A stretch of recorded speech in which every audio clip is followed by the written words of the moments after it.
I just want to do this quick video in case anybody is wondering how to short Bitcoin on Bittrex to US dollars, not Tether, but US dollars. They're doing US dollars now, which is fantastic, just on 4 coins.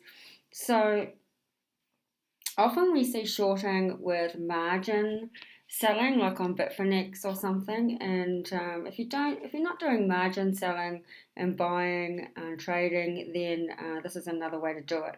So I was just on the 5-minute chart, and basically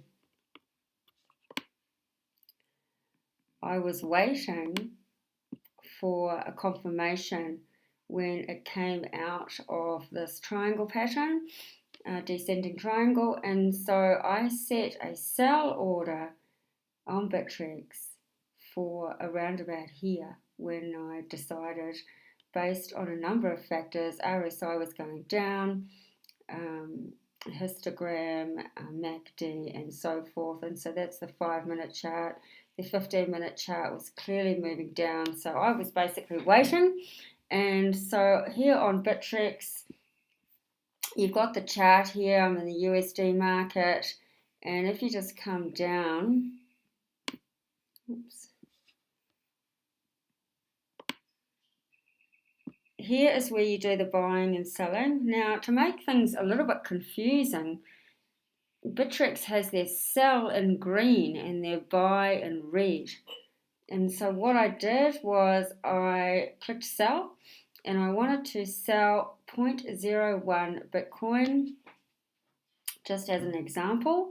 And I put my price in. I had 7038.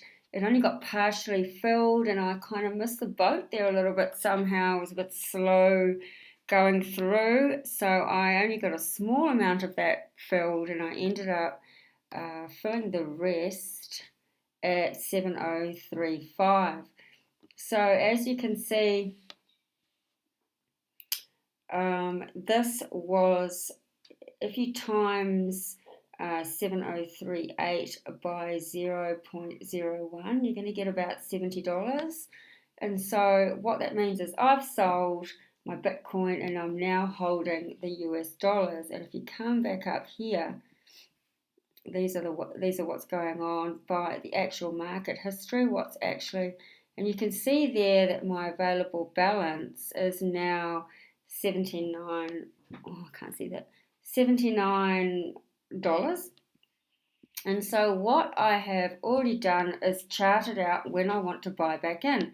And what you can do is, depending on if you want to build up your BTC or you want to build up your USD, that is how you buy back in. So on my chart here, on my 15-minute chart, I've done my fib retracement, and the areas of resistance here that I can see are there, which is only about 40%, or here, which is more likely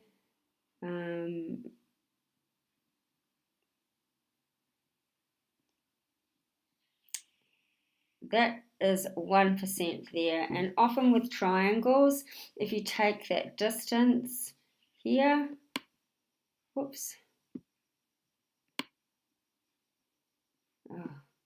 trying to move that. What I'm trying to do is move that line, that 1% line, over to here, and that will roughly give you an idea of what it can possibly drop to. So what I'm going to do is I'm going to ladder, and I'm going to put a buyback in around the 1% mark, which is, let's go for 6969, and I can put half of that back in to buy back in. So half of 0.01 would be 005, and I can say 6969. And that's going to be a total of $34.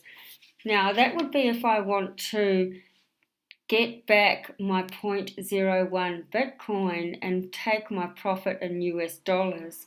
So what I can also do is see what my profit is in Bitcoin, and just take the whole lot, like my available balance is $79. I could just take the whole lot there and put $79, and that would be how much Bitcoin I would be buying back to get my 1%. So I hope that makes sense. Any questions, leave them below, and I hope this helps you with your buying and selling on Bittrex. Remember, the selling is in green, the buying is in red, and this is if you want to place a limit order, so you're determining what price you want to put it at, and basically it will keep trying until you get that price with the good till cancelled. It just defaults to that. Or you can, if you're really speedy, you can just put in your price, and if it goes below that, you can set it at immediate, or cancel.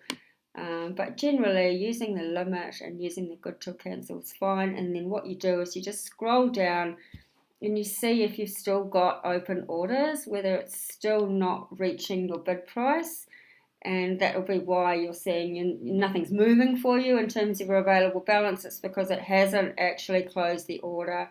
So you just scroll down, and you can keep an eye on what is closing, what is still open. You can cancel it if you've missed the boat, and put in another limit order. But you want to be watching these walls. These are bids and asks, and the market history is the actual transaction.